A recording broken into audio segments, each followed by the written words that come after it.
is back as the bride in Kill Bill Volume 2, and she's learning to kick, cut, and karate chop her way to the ultimate revenge with help from one tough teacher. Take a look.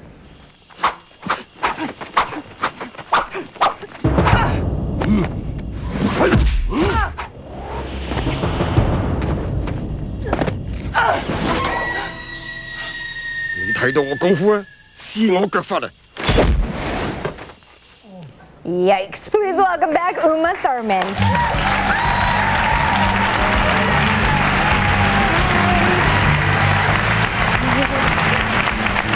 Hi. Nice to see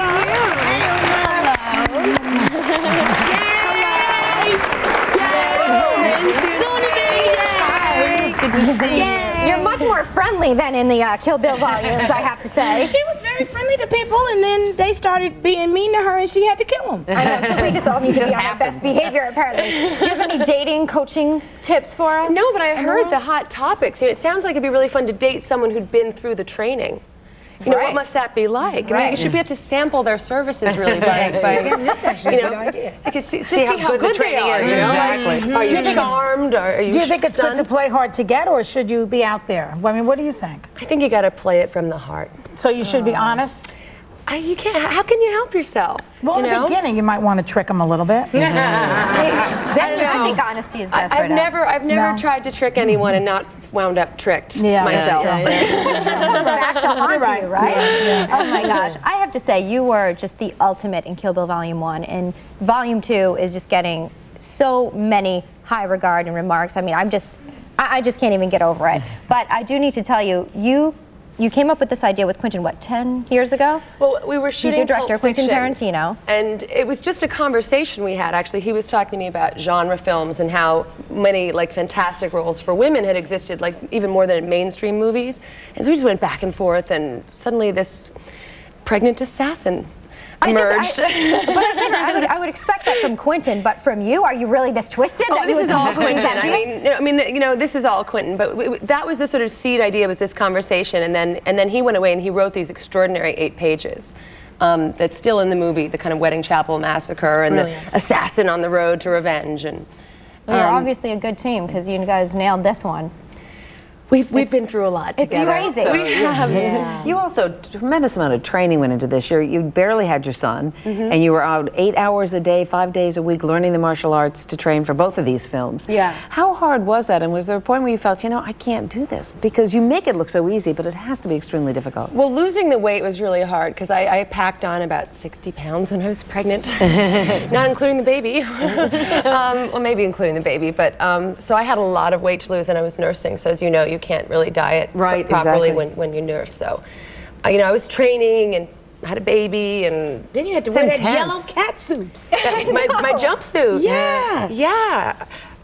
They kept taking it in actually because they had to start fitting me in something. So of course it started out like this and it kept getting smaller. And when I finally sort of went out to go and do the camera test, which was right before we started shooting, and I'd lost so much weight, I actually looked sort of normal. I had tears in my eyes. I was in shock. Just to see how far you'd come. This is a movie that you guys have to see this. She is tied up. She is shot at. Yeah.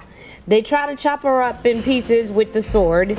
She has to put her hand through a wall. She tries to put her hand through the wall, and it comes back to haunt her in some ways. I don't want to tell you because it's just too good.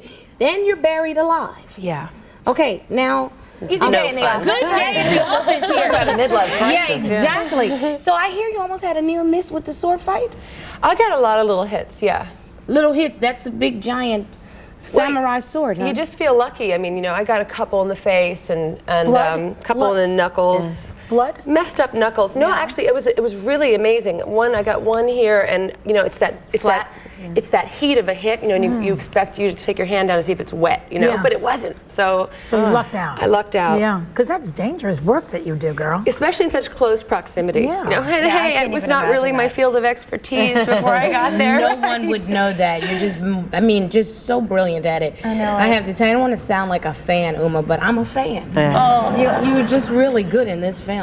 My friend's teenage son actually asked me yesterday, he's very into martial arts movies, and he was like, I forgot the name of it. It was like wakuku. He was like, do you know what wakuku is? And I was like, no. And he goes, well, it's the move of you remove your sword and in one strike you kill the person.